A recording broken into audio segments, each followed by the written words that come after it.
Assalamualaikum teman-teman, salam rahayu. Ketemu lagi di channel Misteri Sumatera 88. Jangan bosan-bosan teman-teman, karena cerita ini akan panjang sekali.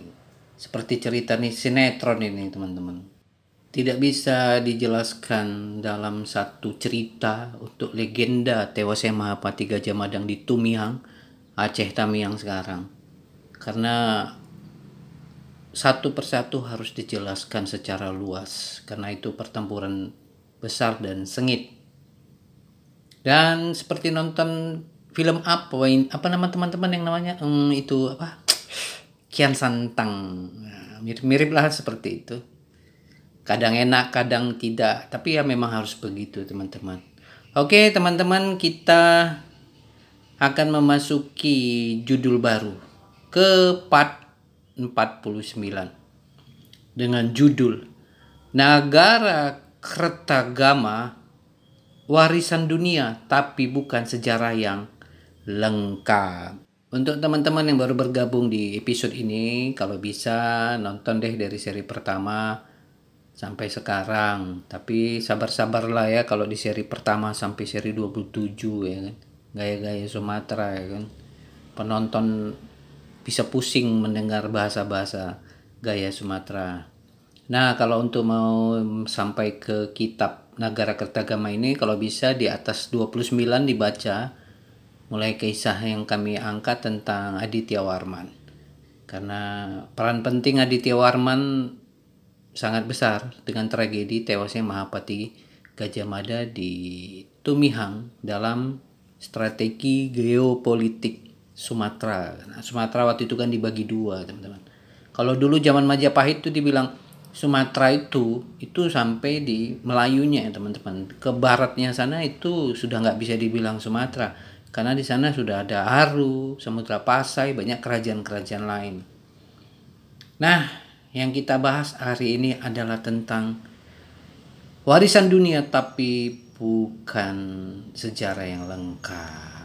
Oke teman-teman, kami akan jelaskan ya. Yang pertama, mengapa Nagara Kertagama bisa masuk UNESCO Memory of the World?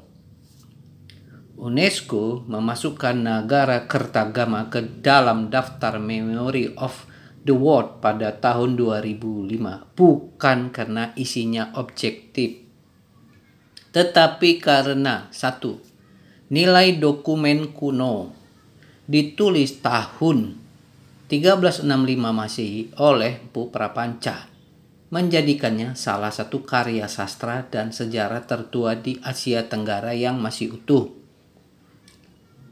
B. Menggunakan bahasa Jawa kuno dan metrum kakawi, puisi ala India kuno, menjadikannya mahakarya sastra klasik. Yang kedua, rekam jejak peradaban. Meskipun berpihak, isinya merekam struktur kerajaan Majapahit, pembagian wilayah, ibu kota, istana, kehidupan spiritual, dan perjalanan Hayam Wuruk. Oke ya teman-teman, perjalanan Hayam Wuruk. Lalu memberikan gambaran penting tentang struktur politik, budaya, dan tata ruang kerajaan Jawa abad ke-14. Ketiga, warisan budaya tertulis. UNESCO menghargai naskah kuno sebagai warisan tulisan manusia, seperti Magna Carta, Al-Quran kuno, atau prasasti-prasasti kuno lainnya. Nagara Kertagama adalah salah satu sedikit naskah asli dari masa kejayaan Nusantara yang masih ada secara fisik dan bisa diteliti. Tapi apa isinya objektif? Tidak sepenuhnya. Nagara Kertagama adalah naskah pujian istana, panegirik, dibuat atas perintah Raja Hayam Wuruk. Fokusnya adalah memuliakan raja dan Majapahit, bukan menyajikan fakta sejarah yang netral. Nama-nama tokoh seperti Gajah Mada dan Aditya Warman justru tidak diberi sorotan meskipun berperan penting.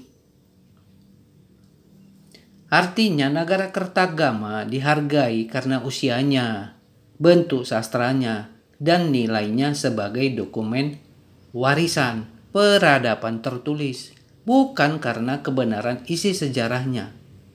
UNESCO menghargai naskah sebagai warisan manusia, bukan sebagai kebenaran politik. Oke teman-teman, kami ulang ini ya. Kitab Negara Kertagama dihargai UNESCO sebagai naskah warisan manusia, bukan sebagai kebenaran politik. Itu beda ya, arti maknanya berbeda. Artinya, UNESCO tidak menilai isinya sebagai kebenaran sejarah atau politik mutlak, tetapi menghargai Negara Kertagama karena nilai budaya, sastra, dan dokumentasi peradaban pada masanya, dan menganggapnya sebagai dokumen warisan budaya dunia, Memory of the World, bukan catatan sejarah objektif yang harus diterima tanpa kritik. Penjelasan detailnya, Pertama, UNESCO menilai bentuk bukan isi politiknya. Negara Kertagama ditulis dalam bahasa Jawa kuno dengan struktur sastra yang tinggi, kakawin. Ia memuat data budaya, administrasi, dan pandangan kosmologi Majapahit. Inilah yang dihargai sebagai warisan intelektual dan kebudayaan manusia. Kedua, namun isinya bersifat politik istana. Ditulis oleh Empu Prapanca atas permintaan Raja Hayam Wuruk. Naskah ini adalah pujian terhadap Majapahit. Ia melewatkan tokoh penting seperti Gajah Mada pasca Perang Buban dan tidak menyebut Aditya Warman atau Kerajaan Pagaruyung. Padahal Aditya Warman keluarga dari Majapahit. Maka ia tidak bisa dianggap kebenaran sejarah final. Apalagi untuk wilayah di luar Jawa. Lah orang dalamnya aja, Gajah Mada, Aditya Warman aja tidak ditulis di dalam secara baik. Ketiga, UNESCO tidak memberi legitimasi isi politik naskah. Pengakuan UNESCO tidak berarti isi naskah ini adalah satu-satunya kebenaran sejarah. Kita ulang di sini teman-teman ya. UNESCO tidak memberi legitimasi isi politik naskah, dan pengakuan UNESCO tidak berarti isi naskah ini adalah satu-satunya kebenaran sejarah. Tapi bahwa naskah ini adalah warisan pengetahuan manusia yang perlu dilestarikan dan dibaca secara kritis dan historis. Kita ulang lagi nih yang ketiga nih teman-teman, supaya jelas. UNESCO tidak memberi legitimasi isi politik naskah. Pengakuan UNESCO tidak berarti isi naskah ini adalah satu-satunya kebenaran sejarah.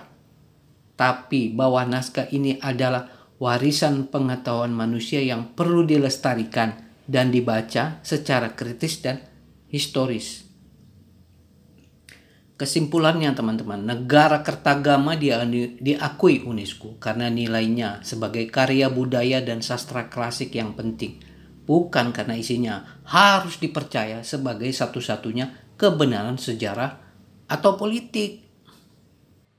Kalimat bukan karena isinya harus dipercaya sebagai satu-satunya kebenaran sejarah atau politik artinya isi Kitab Negara Kertagama tidak boleh dianggap sebagai kebenaran mutlak tentang sejarah atau politik Nusantara, apalagi jika tidak dikritisi dan dibandingkan dengan sumber lain.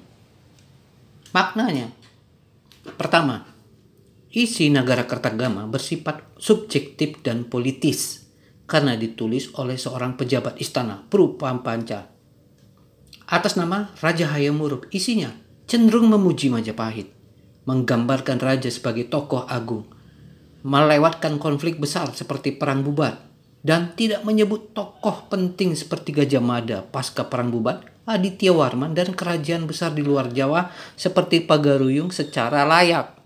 Kedua, bukan catatan sejarah yang netral atau objektif. Negara Kertagama bukan seperti buku sejarah modern yang menggunakan metode ilmiah. Ini adalah karya sastra politik dari dalam Istana Majapahit. Jadi, ada bias Ada hal yang disembunyikan, ada propaganda kekuasaan. Yang ketiga, UNESCO tidak menyatakan bahwa isinya harus dipercaya sepenuhnya. UNESCO mengakui kitab ini sebagai warisan budaya, bukan kebenaran absolut sejarah. Kita ulang yang ketiga, UNESCO tidak menyatakan bahwa isinya harus dipercaya sepenuhnya. UNESCO mengakui kitab ini sebagai warisan budaya, bukan kebenaran absolut sejarah. Contoh perbandingan.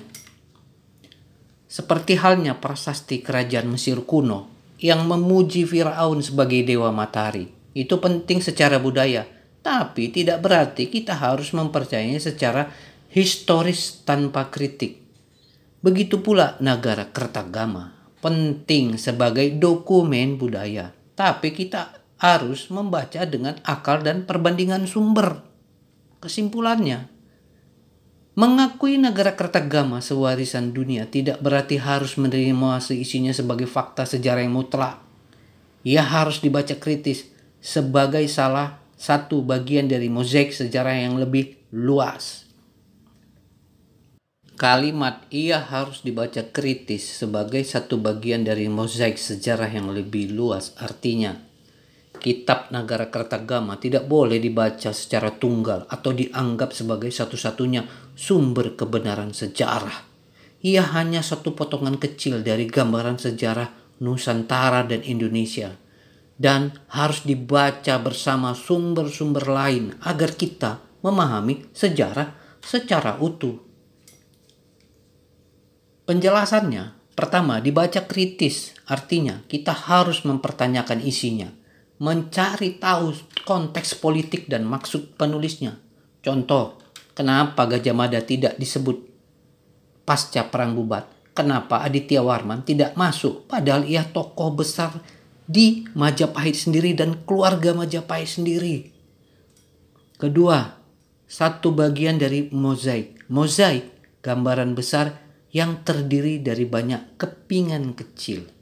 Nagara Kertagama hanyalah satu kepingan. Kepingan lainnya bisa berupa kitab Pararaton, prasasti-prasasti kuno, arkeologi, tradisi, lisan masyarakat, catatan asing seperti dari Tiongkok, Arab, atau Eropa. Ketiga, sejarah yang lebih luas. Artinya, sejarah Nusantara dan Indonesia ini tidak hanya tentang Majapahit.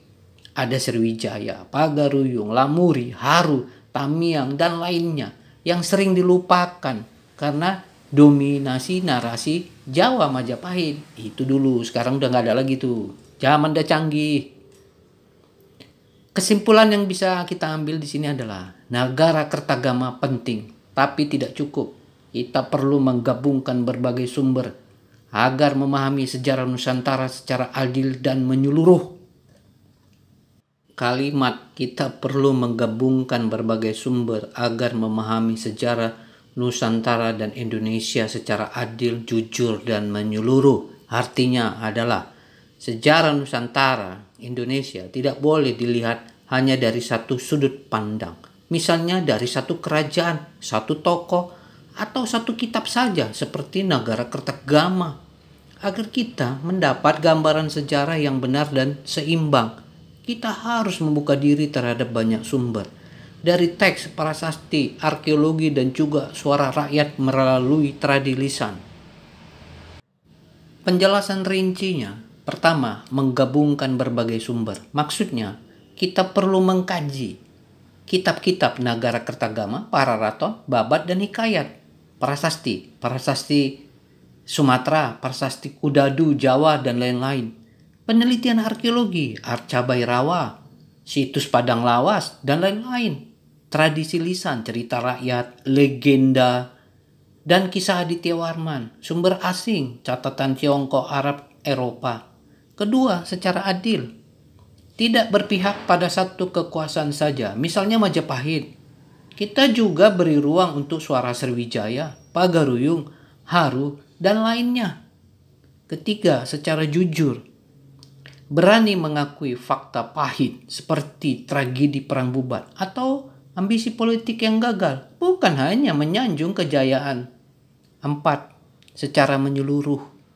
melihat dari berbagai sisi, politik, budaya, agama, spiritualitas, dan pengaruh antar wilayah. Sumatera, Jawa, Kalimantan, Sulawesi. Sejarah Nusantara itu seperti hutan yang luas. Kalau kita hanya melihat satu pohon, kita tidak akan pernah paham keindahan dan kerumitan seluruh hutannya. Kita butuh banyak peta, banyak suara, dan banyak cahaya untuk memahaminya dengan adil dan utuh. Artinya adalah metafora yang menggambarkan cara kita seharusnya mendekati sejarah, khususnya sejarah Nusantara Indonesia, dengan sikap terbuka, kritis, dan menyeluruh. Makna perkata, banyak peta, melambangkan beragam sumber sejarah, kitab, prasasti, arkeologi, catatan asing, dan tradisi lokal. Kita tidak bisa hanya memakai satu peta, misalnya Nagara Kertagama, karena itu hanya menunjukkan sebagai kecil dari medan sejarah Nusantara Indonesia. Banyak suara, artinya kita perlu mendengarkan berbagai perspektif. Suara Jawa, Minang, Batak, Melayu, Bugis, Kalimantan, Papua, dan lain-lain. Suara rakyat, bukan hanya bangsawan. Suara yang terpinggirkan dalam naskah resmi. Ini menegaskan pentingnya keadilan narasi. Banyak cahaya, melambangkan pemahaman, pencerdasan, dan pencerahan. Sejarah sering diselimuti bayangan propaganda, glorifikasi, atau penghapusan jejak. Kita butuh cahaya untuk melihat kebenaran yang tersembunyi di balik teks atau simbol. Untuk benar-benar memahami sejarah Nusantara Indonesia dengan jujur dan adil, kita harus membuka diri pada sumber peta, mendengarkan banyak perspektif suara, dan menggunakan akal budi serta hati nurani cahaya. Tanpa ketiganya, sejarah bisa menjadi alat kekuasaan, bukan cermin kebenaran. Sebagai penutup, kami ingin membacakan ini kembali. UNESCO tidak menyatakan bahwa isi kitab Nagara Kertagama harus dipercaya sepenuhnya. UNESCO mengakui kitab ini sebagai warisan budaya, bukan kebenaran absolut sejarah. Sekali lagi, UNESCO tidak menyatakan bahwa isinya harus dipercaya sepenuhnya. UNESCO mengakui kitab Nagara Kertagama ini sebagai warisan budaya, bukan kebenaran absolut sejarah. Sekali lagi, UNESCO tidak menyatakan bahwa isinya harus dipercaya sepenuhnya. UNESCO mengakui kitab Nagara Kertagama ini sebagai warisan budaya, bukan kebenaran absolut sejarah. Oke, teman-teman, sampai di sini dulu. Jangan lupa like, komen, dan subscribe. Kita akan masuk ke episode-episode berikutnya. Terima kasih.